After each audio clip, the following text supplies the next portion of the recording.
en estas jornadas que, a mi modo de ver, desde luego en lengua castellana, pues son el encuentro científico quizá más importante que se celebra cada año.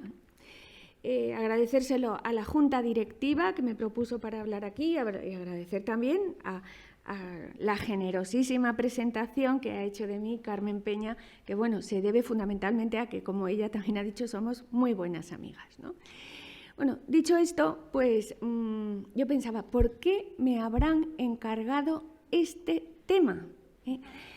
Yo siempre he pensado que los temas se encargan a una persona madura, experta, que ha escrito mucho sobre ese tema específico, y vi claramente pues, que ese no era mi caso, porque yo solo he escrito una cosa de este asunto, que fue sobre el cambio de sexo y la idoneidad de los profesores de religión. También se pueden encargar los temas a una persona joven, pero bueno, pues que se está iniciando en la investigación, y es el modo de que profundice en un tema y se dé a conocer a la asociación de canonistas. Pero claro, tampoco es mi caso, porque yo ni soy joven ni soy desconocida en la asociación de canonistas, porque llevo muchos años aquí. Entonces, ¿cuál es el motivo por el que la Junta Directiva me pudo elegir a mí para esto?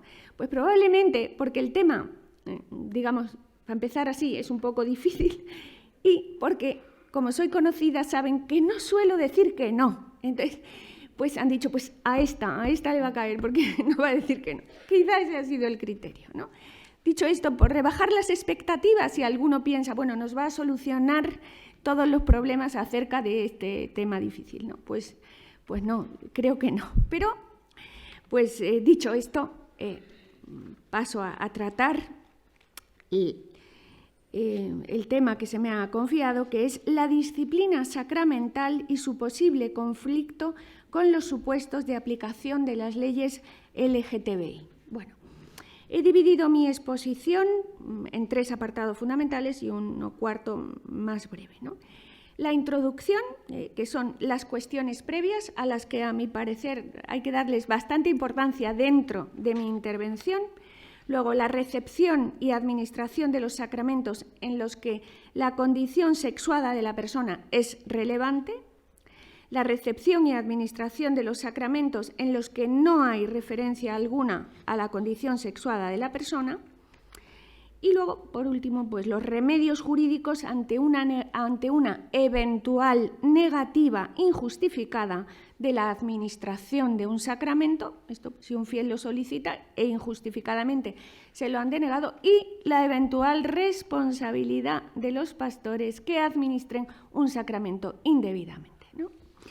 Bueno, pues dicho esto, como digo, cuestiones previas que, a mi modo de ver, pues son bastante importantes y en las que, a mi juicio, debe situarse la reflexión sobre este tema, porque creo que es, la disyuntiva, ¿se administra o no se administra este sacramento? ¿Esta persona es admitida o no a ser padrino o madrina en la administración de un sacramento? Debe siempre retrotraernos a estas coordenadas fundamentales, o a las que, a mi juicio, deben ser las coordenadas fundamentales desde las que se valore pues, la decisión última. Como punto de partida, y esto por lo que se refiere al título que se me ha consignado, ¿no? Disciplina sacramental y posible conflicto con supuestos de aplicación de las leyes LGTBI. Bueno, pues como punto de partida conviene recordar que las normas seculares no pueden influir en el régimen que la Iglesia establece para recibir los sacramentos. Ni el Estado ni otros poderes públicos seculares, pensemos en comunidades autónomas, poder público municipal, del orden que sea, bueno, pues el poder secular, digámoslo así, pues no es competente para legislar sobre el ejercicio de los tria munera en la Iglesia. Por lo tanto, en principio, conflicto, pues la respuesta sería pues ninguno, porque el poder secular no tiene competencia alguna en el régimen jurídico que la Iglesia establezca sobre los sacramentos, ¿no? Pero bueno, hecha esta distinción por razón de la competencia, pues la cosa ya tampoco es tan sencilla, ¿no? Si lo fuera, pues obviamente no estaríamos aquí, ¿no? Ya dentro de la competencia de la Iglesia Católica, conviene distinguir, a mi parecer, también con claridad, distinguir entre la administración de los sacramentos en un contexto LGTBI, es decir, la administración de sacramentos pues, dentro de una familia en la que los padres eran del mismo sexo, en la que uno de los hermanos es trans o en la que, pues, no sé, en un contexto LGTBI, ¿no? Y la administración de sacramentos a una persona que lo solicita y ella misma es LGTBI, ¿no? Es decir, distinguir el contexto del sujeto. Las circunstancias de ambiente, como se saben, pues son en principio accidentales, no esenciales en la recepción de los sacramentos. Y en este sentido, pues tampoco aquí estaríamos ante una situación absolutamente distinta, radicalmente diferente de otras circunstancias que también hayan de ser tenidas en cuenta. Obviamente, las circunstancias en la City de Londres o en Manhattan, pues probablemente sean muy distintas de las que tenga una aldea africana, un pueblecito aislado en Laponia, pues obviamente serán muy distintas. Sin embargo, las disposiciones del fiel que recibe los sacramentos, los requisitos objetivos para la válida recepción de un sacramento, son las mismas. El derecho sacramental, en sus elementos esenciales, es de ámbito universal. Por tanto, como digo, aunque la pastoral lógicamente requiera una atención distinta según el contexto cultural de quien recibe los sacramentos, digamos que esto es el hecho de ser un contexto LGTBI, es una circunstancia específica concreta dentro de las posibles circunstancias que deba tener el cuidado pastoral, ¿no? Pero en este sentido, pues no es algo nunca visto, ¿no? Sino pues es una circunstancia pastoral más. Pues, si tenemos en cuenta que las leyes LGTBI hacen referencia a la condición sexuada de la persona humana, quizá convenga hacer, como digo, y lo haré en esto, una referencia específica a los dos sacramentos cuya recepción o administración, en cuya recepción o administración el sexo de la persona es relevante, matrimonio y orden sagrado, ¿no? Otra cuestión relevante, todo esto digo como en estas cuestiones previas, ¿no? Que conviene tener en cuenta es que para la válida recepción de los sacramentos hay que distinguir aquellos en los que las disposiciones del sujeto que los recibe pues requieren que el sujeto esté en estado de gracia, es decir, que no tenga conciencia de pecado mortal. Estos hay unos y luego hay otros sacramentos en los que esto no se requiere, ¿no? Singularmente, obviamente, el sacramento de la penitencia. Esto también es muy relevante a la hora de plantearse en qué circunstancias, cómo se puede administrar o no un sacramento a una persona LGTBI, ¿no? Sobre este asunto, sobre todo, incidiré cuando vayamos sacramento por sacramento, ¿no?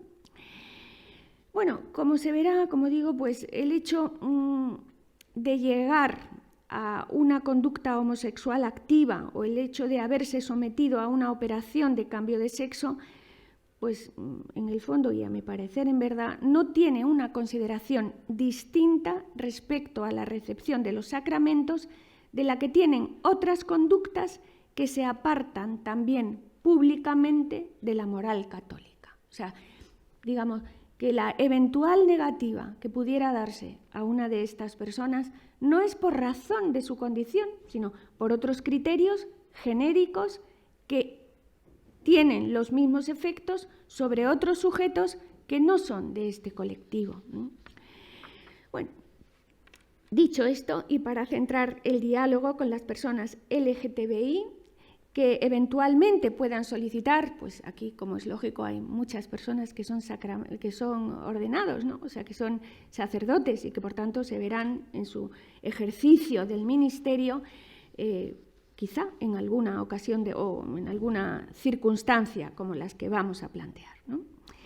Cuando una de estas personas que eventualmente solicite la recepción de sacramentos, a mi parecer hay que situarlo en una primera coordenada, y luego diremos otras, ¿no? Que es la visión de la persona, ¿no? La visión, ¿cuál es la visión cristiana de la persona y cuál es la visión de la persona que está en el fondo de pues, la ideología de género y que es la que propugna e impulsa todo este tipo de legislación, ¿no? Por lo que se refiere a esta distinción, ¿no? Pues la cuestión de fondo más relevante y de carácter más general, a mi modo de ver también el más profundo, es que la ideología de género y las conductas de homosexualidad activa y transexualidad o sexo líquido, todo lo que ya se resume diciendo los queer, ¿no? Todo este movimiento, en el fondo, pues supone la reivindicación y la práctica de estas conductas reivindica como derechos individuales un tipo de conductas que responden a una visión del hombre radicalmente distinta de la cristiana, ¿no? Y en lo que voy a decir ahora sigo fundamentalmente el documento de la Congregación para la Educación Católica, Varón y Mujer los creó, para una vía de diálogo sobre la cuestión del gender en la educación. Es un documento, como digo, de la Congregación para la Educación Católica del año 2019, ¿no? Y también sigo la catequesis del Santo Padre, el Papa Francisco, de abril de 2015 en las audiencias generales de 3 miércoles sobre la creación, ¿no? Bueno, claro, sí, a mi parecer son documentos que son muy útiles, que son una gran ayuda para para darse cuenta de la distinta visión del hombre que supone la ideología de género y la visión cristiana del hombre. Bueno, en la visión cristiana del hombre, pues se ve a sí mismo como una criatura hecha a imagen de su creador, que decidió crearla como hombre y mujer. Así se ve en el Génesis y en otros muchos puntos de la Sagrada Escritura, ¿no? A ello se añade que, aun reconociéndose como un ser libre, se considera ordenado a un fin último que le ha sido dado por el Creador y para cuyo alcance debe seguir las normas insertas en su propia naturaleza y descubrir su propia vocación.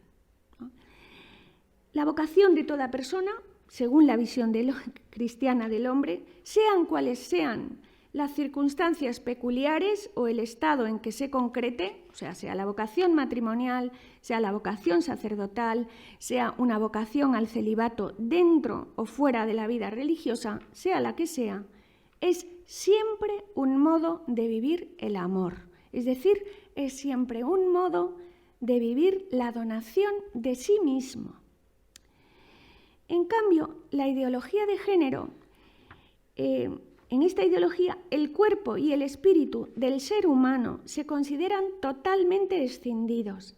La persona puede hacer con su cuerpo lo que le dicte su voluntad o su instinto con total autonomía, no según el proyecto del Creador, no para alcanzar el fin que le ha dado el Creador siguiendo una vocación al amor, sino que lo esencial, según la ideología de género, pues es la autorrealización sin dependencias ni condicionantes externos y sometido a la voluntad del individuo autónomamente en cada momento, ¿no? De ahí pues, que haya surgido como último movimiento el sexo líquido. Hoy me siento mujer, mañana me siento varón, dentro de una temporada pues me vuelvo a sentir de otro modo, ¿no?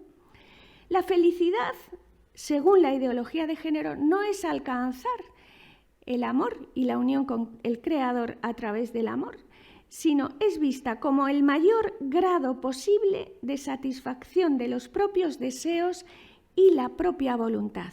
Y la causa mayor de infelicidad pues son las limitaciones o los condicionantes que puedan impedir la realización de la propia voluntad.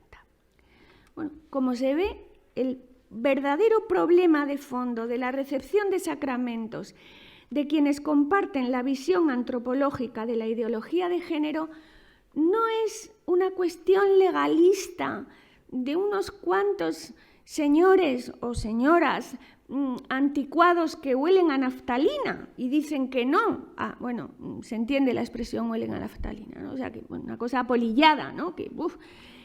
Sino que es una visión del hombre radicalmente distinta, ¿no? Por eso pienso que, bueno, quienes están en el cuidado pastoral de las almas, a donde deberían inicialmente reconducir el diálogo no es puede ser admitido o no a la confirmación este chaval trans, sino ¿qué tiene en la cabeza este chaval trans de quién es él mismo para pedir lo que pide, ¿no? La confirmación. Bueno, creo que ahí está gran parte del problema, ¿no? Bueno, repito, esto no ocurre solo con respecto a las ideologías de género, ¿no? Del mismo modo, resultaría chocante que quien cree en la reencarnación solicite la unción de enfermos. O sea, ¿qué falta le hace la unción de enfermos a quien piensa que después de la muerte volverá de otro modo? O sea, me refiero, pues se van a reencarnar o en un ser distinto también de la especie humana o en un... Es decir, repito, estos planteamientos de fondo no son algo discriminatorio hacia este colectivo, ¿no? Sino que son proteger la autenticidad de la visión cristiana del hombre y respetar a quien tiene otra visión del hombre, ¿no? Pero tampoco engañarle diciendo, pues pensamos lo mismo. Pues la verdad, bueno, yo creo que aún seguimos conservando en la cabeza el principio de no contradicción, y es que una cosa no puede ser al mismo tiempo y bajo un mismo aspecto una cosa y su contraria, ¿no? Bueno, pues en mi opinión, pues ya digo, este es el terreno, todo esto me lo salto porque ya lo he dicho viva voce. Bueno, en lo que atañe a otra coordenada importante en la que a mi juicio debe centrarse, la cuestión de la administración o no de los sacramentos a las personas LGTBI, es en la naturaleza propia de los sacramentos, ¿no? O sea, conviene tener presente que los sacramentos han sido instituidos por Jesucristo y han sido encomendados a la Iglesia, ¿no? O sea, los sacramentos no son el patrimonio personal de ningún pastor, ¿no? O sea, no son, bueno, pues oye, yo con el saldo de mi cuenta corriente pues hago lo que quiero, ¿no? Ya está. Pues o en mi casa las cortinas las pongo del color que me parece más oportuno y más bonito, porque es mi casa y yo pago las cortinas con mi dinero, ¿no? Pues dispongo lo que quiero, ¿no? En cambio, pues la administración de los sacramentos no es así, ¿eh? Han sido instituidos por Jesucristo y han sido encomendados a la Iglesia, ¿no? De hecho, el régimen jurídico de los sacramentos en sus elementos esenciales no corresponde a las iglesias particulares, corresponde a la Iglesia universal, ¿eh? O sea que pues, un pastor así tiene una ocurrencia y pues estaría fuera de lugar, ¿no? Los ministros de los sacramentos no son dueños de esos signos ni de esos medios. Tampoco una iglesia particular ni una conferencia episcopal pueden aprobar, definir o modificar los requisitos para su válida recepción ni para su celebración o administración lícita, para su administración, celebración o recepción lícita. Bueno, parafraseo el canon 841, no otra cosa. Por tanto, como digo, el diálogo, pues, ¿qué es el hombre? ¿Qué son los sacramentos? Pero también, a mi modo de ver y desde un punto de vista jurídico, conviene tener presente qué es el derecho subjetivo y qué es el derecho objetivo. Ciertamente los sacramentos, casi todos ellos, no así el sacramento del orden, pero los demás sí, son derechos subjetivos del fiel, ¿no? O sea, los fieles tenemos derecho a solicitar de nuestros pastores que nos administren los sacramentos, ¿no? Y si cumplimos las condiciones requeridas, tenemos ese derecho, repito, por eso al final veremos pues, remedios jurídicos cuando eventualmente algún sacramento sea denegado injustamente, ¿no? Pero dicho esto, que ciertamente son derechos subjetivos, los derechos subjetivos no pueden entenderse sino en el contexto del derecho objetivo. Es decir, el titular de un derecho subjetivo no puede definir su contenido ni establecer sus límites. Esto lo entendemos, me parece, o por lo menos yo cuando explico estas cuestiones a mis alumnos, aquí no haría falta. Esto lo digo solo para apartarme un poquito del texto escrito. Digo, aquí no haría falta porque todos ustedes lo conocen, ¿no? Pero cuando explico esto a mis alumnos más jóvenes de los primeros años de grado en Derecho, pues les explico, para entender cómo el titular de un derecho subjetivo no puede ser el mismo que defina su contenido y sus límites, les pongo el ejemplo del derecho de propiedad. ¿Ustedes creen que si yo, titular de mi plaza de garaje, pudiera definir sus límites, tendría la plaza de garaje que tengo? Ay, no, vamos, yo tendría la plaza de garaje como un tráiler de un camión, vamos, por lo menos, ¿no? O sea, está claro que el titular de un derecho subjetivo no puede definir su contenido y sus límites. Puede disponer de su derecho, puede ejercitarlo, puede disfrutarlo, puede eventualmente renunciar a él, puede otras muchas cosas, pero establecer su contenido y sus límites, eso no corresponde a los titulares del derecho, eso corresponde al derecho objetivo, ¿no? Por tanto, pues esto ocurre también así en el derecho de los sacramentos. Los fieles tenemos el derecho a recibir los sacramentos, pero no podemos definir su contenido, sus límites, en qué condiciones. Esto ya no depende de los titulares del derecho, ¿no? Bueno, dicho esto, dicha como esta parte introductoria, donde a mi parecer es el terreno de juego, me parece a mí más apto para hacer entender a las personas por qué la Iglesia da las respuestas que da en la recepción y administración de sacramentos, pues vamos a ir viendo lo que ocurre en los distintos sacramentos, ¿no? Primero, aquellos sacramentos en los que el sexo es relevante, que son el sacramento del matrimonio y el sacramento del orden. Por lo que se refiere a la recepción del sacramento del matrimonio, si lo solicitan personas del mismo sexo o cuando uno de los dos de la pareja que pretende contraer matrimonio es una persona transexual, pues resultan de aplicación los criterios, o sea, a mi parecer, bueno, a mí me da vergüenza hablar de esto teniendo a mi derecha a la profesora Carmen Peña, que ha escrito sencillamente unas 700 páginas sobre homosexualidad y matrimonio, que ha analizado la jurisprudencia rotal de la Rota de Roma, de la de España, luego por conferencias episcopales e idiomas. Bueno, o sea, pues que yo hable de esto es un poco una vergüenza, o sea que yo voy a hablar poco. Y si tienen alguna pregunta sobre esto, no me la formulen a mí, se la formulan a ella. Pero bueno, dicho esto, las ideas fundamentales, ¿no? Si lo solicitan dos personas del mismo sexo o cuando uno de los dos de la pareja es trans, ¿no?, pues resultan de aplicación, es decir, esto es como el anverso y el reverso de una moneda. Los criterios que la jurisprudencia ha ido aquilatando acerca de cuando un matrimonio contraído por una persona homosexual es nulo, pues esto hace que ya se vea que esa persona no es capaz de contraer matrimonio, ¿no? Digo, no es nulo por falta de capacidad, ¿no? Pues, por tanto, ya digo, pues anverso y reverso, ¿no? Y por lo que se refiere a la homosexualidad, bueno, antes habría incluso que tratar los supuestos de hermafroditismo, que trató en la década de los 50 amplísimamente la jurisprudencia rotal. Y en los supuestos de hermafroditismo, pues la jurisprudencia rotal finalmente se decantó porque el sexo prevalente de la persona hermafrodita era el que prevalecía, ¿no? En cambio, en lo que se refiere a las personas homosexuales, la jurisprudencia rotal exige, para que esta condición sea considerada como incapacidad para asumir las obligaciones esenciales del matrimonio, que constituya una tendencia predominante del sujeto, quedando excluidos aquellos supuestos en los que haya habido una esporádica actividad homosexual por alguna persona de las que pretenden contraer matrimonio. El supuesto más conflictivo dentro de este contexto pues es el de la bisexualidad.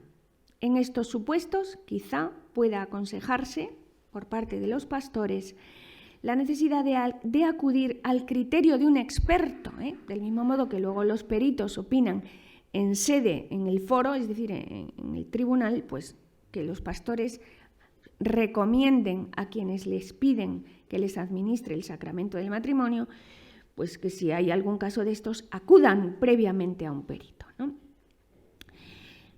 O sea, que acudan a un experto. Para determinar si se trata de un verdadero homosexual o se trata pues, de una persona que tiene pues, alguna tendencia, pero que no es estable y firmemente arraigada. Como digo, desde finales de la década de los 70 se considera como falta de capacidad para contraer matrimonio canónico a toda homosexualidad que esté firmemente arraigada, o lo que es sinónimo, que suponga la tendencia preferencial hacia personas del mismo sexo. No se exige la perpetuidad en la declaración de nulidad, la perpetuidad de la homosexualidad en la declaración de nulidad, pero obviamente esta consideración acerca de la perpetuidad ex ante no tiene consideración, ¿no? Por lo que se refiere a las personas trans, los transexuales, quienes se han sometido a una operación de cambio de sexo, pues en el ámbito civil esto fue reconocido antes incluso que el matrimonio homosexual. Como es conocido, el matrimonio homosexual, la ley es de 2005, mientras que la resolución de la Dirección General de los Registros y del Notariado de 8 de enero de 2001, es decir, 4 años antes ya, pues admitió la posibilidad de matrimonio civil cuando uno de los dos tenía una resolución judicial que acreditaba el cambio de sexo. Claro, todo esto se ha fundamentado en nuestro derecho en el artículo 10.1 de la Constitución, en el que se reconoce el derecho al libre desarrollo de la personalidad. Pero estas circunstancias, obviamente el artículo 10.1 de la Constitución no ha cambiado. Lo que sí ha cambiado es la normativa de registro civil, que ya no requiere, cuando se solicita el cambio de sexo en el registro civil, que puede ser varón, mujer, que puede ser no binario, sexo no binario se puede hacer constar. Pues todo esto, pues sin acreditar, y además no se deja constancia del cambio anterior, ¿no? Ni se puede pedir esto, ¿no? Todo esto se considera que va en contra del derecho a la intimidad, ¿eh? Entonces, claro, esto coloca a los pastores que en su día se vean en la necesidad de decidir si administran o no el sacramento, o si acuden como testigos cualificados a la celebración del matrimonio canónico, pues es más difícil saber, bueno, pero esta persona es un varón o una mujer. ¿Estamos ante dos varones o no? Claro, en todo esto, el párroco que tenga dudas de si alguno de los que pretenden contraer matrimonio, porque ya digo, pues no le será aportado, no le servirá de nada lo que diga el registro civil, pues si se da este caso, no. Lo decisivo no es en el orden canónico lo que diga el registro civil, sino si la persona es un homosexual profundamente arraigado. Esta es la cuestión, ¿no? O si se ha sometido a una operación de cambio de sexo. Bueno, en este diálogo pastoral que eventualmente tenga el párroco cuando decida la administración del sacramento, o sea, acudir como testigo cualificado a la celebración de un matrimonio, pues obviamente se habrán de respetar todas las normas que supongan el respeto a la intimidad, el derecho a la buena fama de todos los fieles, que son derechos reconocidos en la Constitución española, en el Convenio Europeo de Derechos Humanos, en la Declaración Universal de Derechos Humanos, pero sobre todo y ante todo también en el Código de Derecho Canónico, ¿no? Es decir, que todo esto pues, se deberá hacer con la delicadeza y con la atención pastoral requerida para que en ningún caso, ningún conocimiento que pueda tener su origen en el sacramento de la confesión pueda incidir en la decisión de la administración o no de un sacramento, en este caso estamos considerando el matrimonio, a quienes lo solicitan. Pero incluso el conocimiento que pueda tener un pastor por otro cauce, que no sea obviamente el sacramento de la confesión, podrá en ningún caso lesionar el derecho a la intimidad.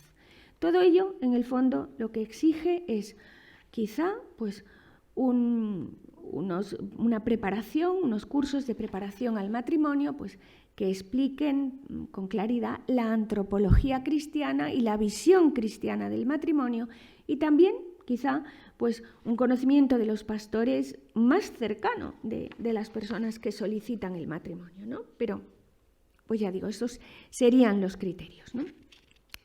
En la celebración de este sacramento, como es sabido, no se exigen padrinos, por tanto no voy a hacer ninguna consideración en este punto.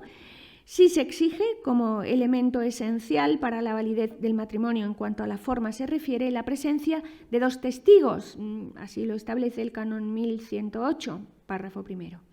Pero a mi parecer no hay impedimento para que puedan ser de ningún tipo, para que puedan ser personas homosexuales o transexuales testigos del matrimonio, ¿no? Porque lo que acreditan con eso pues no es su propia visión de lo que el matrimonio es, sino que los contrayentes pues acreditan otra cosa, no hace referencia a su visión del hombre ni a su fe, ¿no? Por tanto, esto es. Sí, quizá conviene tener en cuenta si el sacramento del matrimonio se dispensa en el contexto del sacramento de la Eucaristía, pues tenerlo en cuenta en orden a la administración de la comunión de personas que pudieran eventualmente no reunir las condiciones para recibir el sacramento de la Eucaristía. Bueno, por último, ya, ¿qué capítulo concreto de nulidad si el matrimonio se celebrase? Pues eso me parece que requeriría otra ponencia, ¿no? A eso no voy a entrar. Algo he puesto en el texto escrito, pero no voy a entrar a ello, ¿no? Voy a pasar al sacramento del orden, ¿no? Bueno, como todos recuerdan, el canon 1024 establece que solo el varón bautizado recibe válidamente la sagrada ordenación, ¿no? Este régimen jurídico es una doctrina reiterada en abundantes documentos del magisterio de la Iglesia, ¿no? Quizá la Carta Apostólica Ordinatio Sacerdotalis en este punto pues sea la última más relevante o una de las últimas más relevantes, ¿no? O sea, no voy a entrar ahora en la cita pues de primera, Corintio, la epístola, esto. Pues les hago gracia de todo esto que conocen ustedes. Vamos, yo veo los alzacuellos que tengo enfrente y digo, bueno, realmente María Roca, esto es un atrevimiento notorio, pero hago gracia de todo eso, ¿no? Junto a este requisito de que solo el varón bautizado recibe válidamente la sagrada ordenación, no se puede perder de vista que nadie tiene derecho a recibir el sacramento del orden, nadie, tampoco los varones, ¿eh? Nadie se arroga a sí mismo este oficio. Al sacramento del orden se es llamado por Dios. Esto es de la carta a los hebreos, que todos los sacerdotes habrán meditado, supongo, tantas veces, ¿no? Quien cree reconocer las señales de la llamada de Dios al ministerio ordenado debe someter humildemente su deseo a la autoridad de la Iglesia, a la que corresponde la responsabilidad y el derecho de llamar a recibir este sacramento. Como toda gracia, el sacramento del orden solo puede ser recibido como un don inmerecido, ¿eh? En este contexto, digamos, los recursos que eventualmente se pudieran plantear son muy distintos a los de los otros sacramentos, ¿eh? Este requisito para recibir el sacramento del orden ha sido ocasión de que la Santa Sede haya intentado ayudar a los obispos para cumplir con la responsabilidad de la adecuada selección de los candidatos al seminario y al sacerdocio. Hasta ahora se ha recomendado a los candidatos al sacerdocio, al igual que a quienes se quieren incorporar a un instituto de vida consagrada, que en caso de duda se les recomiende acudir a la consulta de un experto en las materias. Normalmente será un psicólogo, pero eventualmente también puede ser un psiquiatra. Esta recomendación, sin embargo, nunca puede convertirse, a mi parecer, en una obligación. Me da bastante vergüenza hablar de esto en frente del profesor Miguel Campo, porque el profesor Miguel Campo ha escrito sobre eso un estudio que está en Estudios Eclesiásticos, que es rigurosísimo sobre este documento. Así que lo que yo voy a decir en realidad es un drástico resumen de lo que en mayor profundidad pueden encontrar ahí, ¿no? Es decir, ningún candidato al sacerdocio o ningún candidato a entrar en un seminario puede ser obligado a someterse al dictamen de un perito. Tampoco, menos aún, al dictamen de un determinado perito.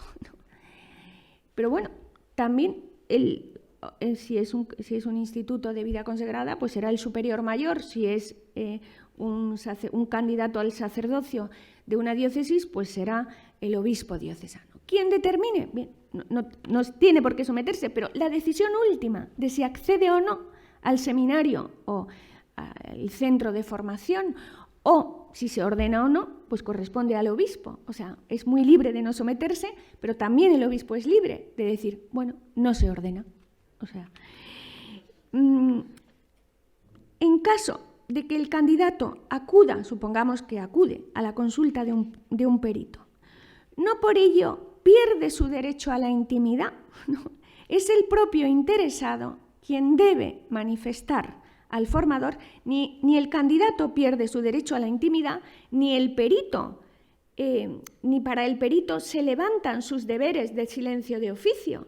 El perito no puede comunicar al obispo o al oficial mayor lo que a él... No, quien tiene que comunicar al obispo, o al superior mayor el dictamen o lo que le parezca, es el propio candidato, no el perito que se pone en comunicación con... Bueno, eso a menos que lo autorice el propio interesado, eso ya sería distinto, ¿no?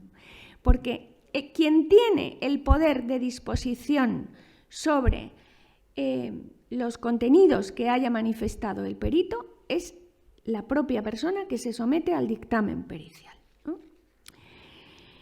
Bueno, por tanto, digo, pues debe ser el propio interesado quien manifieste a su formador, quien manifieste al rector del seminario, quien manifieste al obispo el diagnóstico recibido.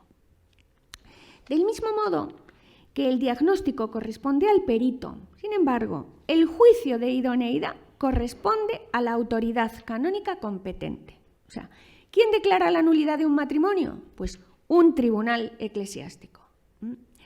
¿Quién decide si un candidato puede ordenarse o no? Pues el superior mayor o el obispo. Es decir, el juicio pericial es un elemento de juicio que deberá ponderar la persona a la que corresponde la decisión. Pero si el perito dice una cosa, no por eso, de modo automático, el obispo o el superior mayor debe hacer, porque si no, en último término, la decisión la tendría el perito y no la tiene. El juicio de idoneidad pues integrará también otras cuestiones que no sean solo esta, la sexual, me explico. Y el juicio de idoneidad corresponde, como digo, pues a quien establece la autoridad canónica competente, ¿no? En ningún caso el servicio que pueda prestar un psicólogo puede ser causa de lesión de la intimidad o del honor del candidato.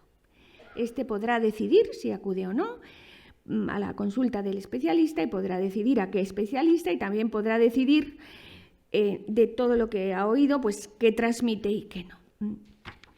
Lo que no parece probable es que la condición homosexual de un clérigo pueda ser alegada, a mi modo de ver. No es que no sea probable, sino que no puede ser, vamos. Bueno, la condición de homosexual de un clérigo no es causa de nulidad de la ordenación, puesto que cumple materialmente la condición establecida por el derecho, al tratarse de un varón fisiológicamente constituido como tal. No obstante, en aquellos casos donde su comportamiento pues, sea motivo de escándalo entre los fieles o cause pues, otras consecuencias, deberá, cuando menos, prohibírsele el ejercicio del ministerio en aras del bien común y del buen nombre de la Iglesia. Pero causa de nulidad de la ordenación, a mi parecer, no.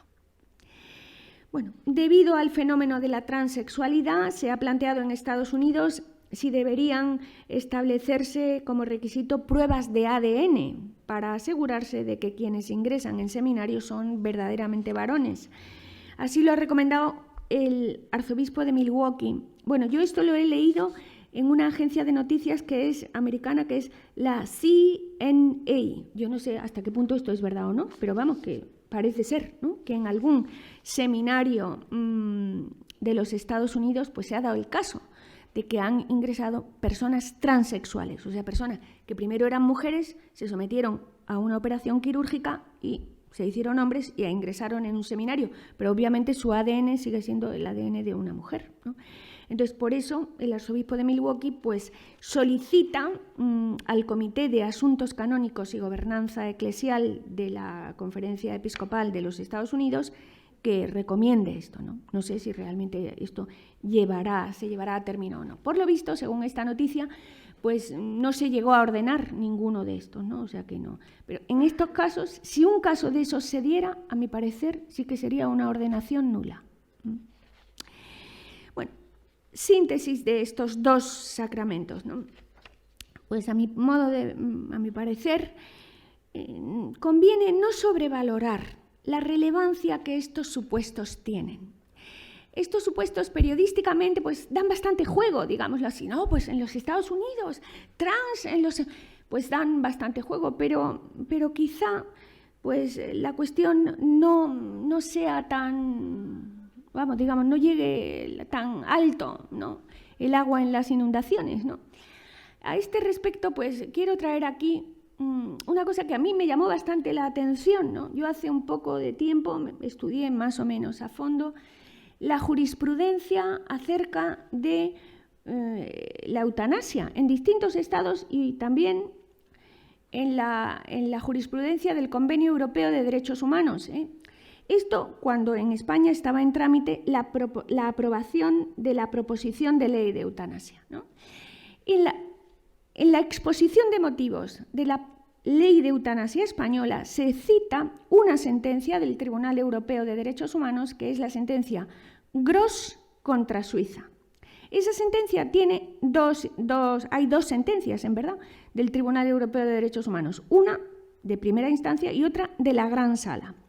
La señora Gros era una mujer suiza que no tenía una enfermedad degenerativa mortal, que no tenía un gran sufrimiento físico, por tanto no cumplía los requisitos que la ley de eutanasia suiza exige para que pueda pedir la eutanasia. Pero era una señora mayor que dijo: yo me quiero morir ahora cuando todavía me encuentro medio bien.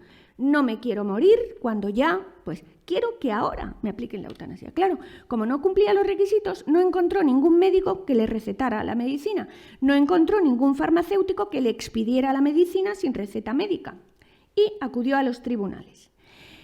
Bueno, la sentencia de la Gran Sala del Tribunal de Estrasburgo finalmente pretendió condenar a los abogados de la señora Gros por abuso de derecho, por el artículo 17 del Convenio Europeo de Derechos Humanos, porque la señora Gros ya se había muerto antes, porque había conseguido que finalmente le dieran el medicamento letal, antes de que se pronunciara la Gran Sala. Y decían, bueno, nos han tenido ustedes trabajando aquí cuando la señora ya había obtenido su propósito y, por tanto, pretendió condenar por abuso de derecho a los abogados.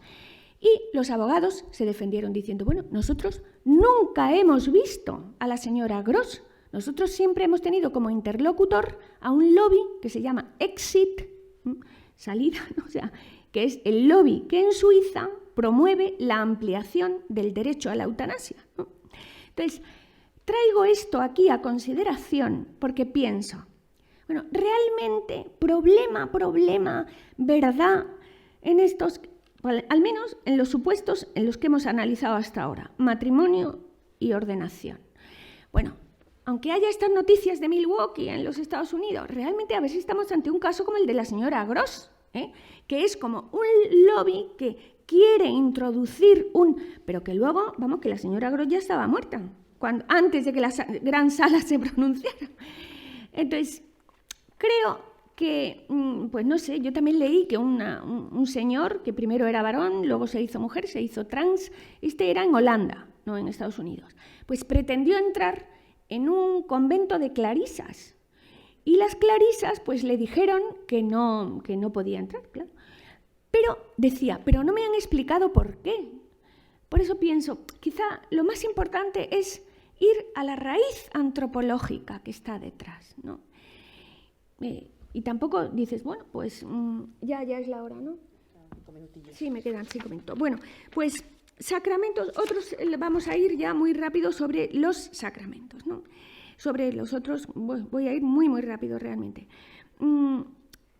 Quería partir de la Constitución Dogmática Lumen Gentium del Sacramento del Concilio Vaticano II, donde pues el concilio nos recuerda que los laicos, como todos los fieles cristianos, tenemos el derecho de recibir con abundancia de los sagrados pastores, de entre los bienes espirituales de la Iglesia, ante todo los auxilios de la palabra de Dios y de los sacramentos.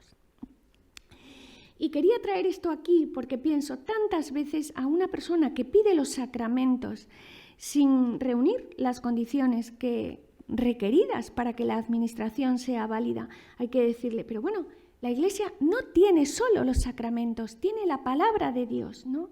Esa persona tiene que ser instruida, bueno, si realmente pide los sacramentos con rectitud, como seguramente los pedirá, pues habrá que proporcionarle antes otros dones que también la Iglesia tiene, ¿no? Como la palabra de Dios, bueno, pues para que se forme primero y se haga capaz de recibir lo que pide, ¿no? Bueno, también recordar que este principio del Concilio Vaticano II está recogido en el Canon 213, ¿no? Que tenemos a este derecho del fiel se corresponde con el deber de los pastores de administrar los sacramentos. Ahora bien, esos sacramentos, como recuerda el Canon 841, se deben pedir del modo oportuno y siempre que estén bien dispuestos y que el derecho no lo prohíba, ¿no? Por lo que se refiere al sacramento del bautismo, voy a entrar ya casi a poner los ejemplos porque no me quiero pasar, es el señor obispo el que espera, bueno, el señor arzobispo de Burgos, ¿no? Y no me quiero extender, ¿no? Bueno, si es el sacramento del bautismo, pues a mi parecer nuevamente aquí pocas especialidades hay. Vamos a ver, si una pareja homosexual pide el sacramento del bautismo para un hijo que ha adoptado o que pues por fecundación in vitro lo han tenido, o de otro modo, vamos, pues ¿qué es lo que hay que asegurar fundamentalmente? Pues hay que asegurar fundamentalmente que alguien asume el deber de formarlos en la fe cristiana. Si lo asumen los tíos, los abuelos, y que los padres homosexuales no lo van a impedir, sino que lo van a facilitar. Pero si unos padres homosexuales garantizan que el chaval va a ser llevado a un colegio con formación católica, que los abuelos, los primos van a asumir eso y los abuelos, los primos lo aseguran, ¿no? Pues yo pienso que ahí está prima el derecho del menor a recibir la gracia, ¿no?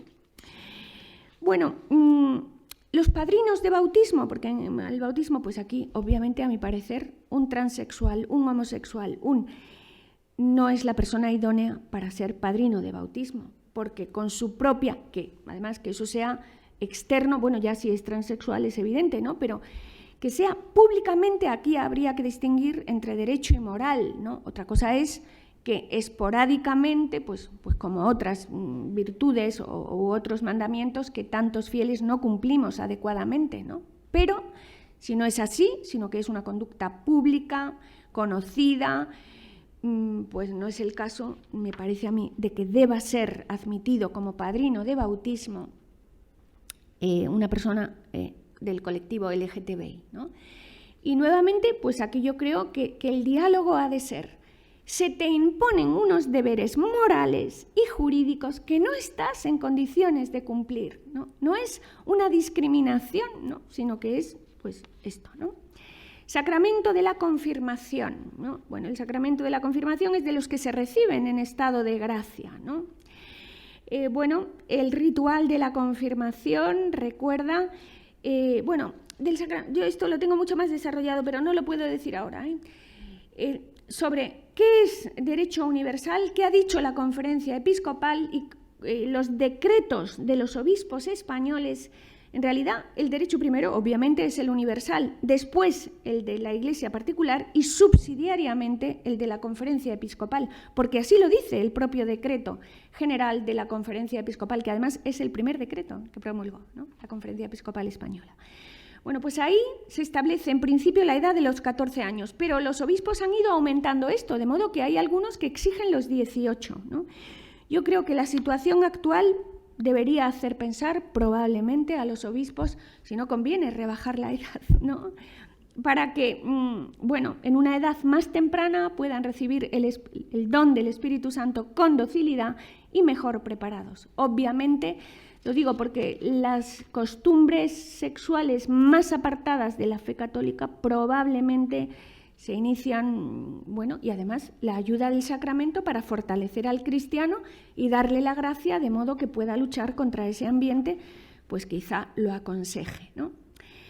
Bueno, el canon 889 dice que el candidato ha de estar convenientemente instruido, bien dispuesto y que pueda renovar las promesas del bautismo, ¿no? Pues una persona que se ha sometido a una operación trans, pues claro, depende, ¿no? Si se ha arrepentido, rechaza lo que ha hecho, ha reparado y luego lo pide y se ha apartado, pues en mi opinión podría recibirlo. Ahora, si no es el caso, sino que se siente orgulloso de lo que ha hecho, promueve que otros lo hagan, pues entonces ya no cumple los requisitos para recibir el sacramento, ¿no? Sacramento de la confesión. Bueno, pues aquí yo solo voy a decir una palabra, el penitente. Si el penitente se niega a realizar el signo sacramental en la parte que le corresponde, pues entonces no es que se le niegue un derecho, sino que en la parte que le corresponde al penitente me niego a realizarlo. Pues es que no es que se te niegue el derecho, sino que lo que a ti te toca no lo haces, pues entonces no puedes recibirlo, ¿no? Sacramento de la Eucaristía. Bueno, aquí yo creo que hay que distinguir nuevamente moral y derecho, ¿no? Es decir, tantas personas no estamos en condiciones seguramente de recibir dignamente la Sagrada Eucaristía. Mientras eso sea una condición moral que quien la administra no conoce, pues yo creo que públicamente no se le puede decir a una persona, tú no la recibes, si es una cosa. Ahora, si es una cosa públicamente conocida, manifiestamente, pues yo ahí, si fuera pastor, tendría muy presente las palabras de la primera carta a los Corintios de San Pablo. Quien coma el pan o beba el cáliz del Señor indignamente será reo del cuerpo y de la sangre del Señor, ¿no? Yo no querría oír esto, ¿no? Sí. Aunque, pues es verdad que el Señor nos insta en el Evangelio de San Juan, si no coméis la carne del Hijo del Hombre y no bebéis mi sangre, no tendréis vida en vosotros, ¿no? Unción de los enfermos. Bueno, claro, si una persona antes de someterse a una operación trans solicita la unción, pues claramente hay que decirle, antes de la eutanasia solicito la unción, pues no estoy en condiciones de recibir la unción, porque lo primero que tengo que hacer para ponerme en disposición es deponer mi deseo de eutanasia, ¿no? Si me voy a someter a una operación trans y solicito la unción de enfermos, por si acaso me sale mal o corro, pues obviamente lo primero que tengo que deponer es mi... Pero, salvo eso, pues yo creo que, en esos casos habría que acudir al canon 1007, que no se dé la unción a los enfermos que persisten obstinadamente en un pecado grave manifiesto, ¿no? En cambio, si no ese es el caso, sea una persona trans, LGTBI, queer, lo que sea, debe administrarse este sacramento a los enfermos que cuando estaban en posesión de sus facultades, pues lo pidieron de manera implícita, al menos, ¿no? Bueno, el último apartado, los remedios jurídicos ante la negativa injustificada, hago gracia total a los oyentes. Ya lo verán en el texto escrito. Muchas gracias por su amable atención.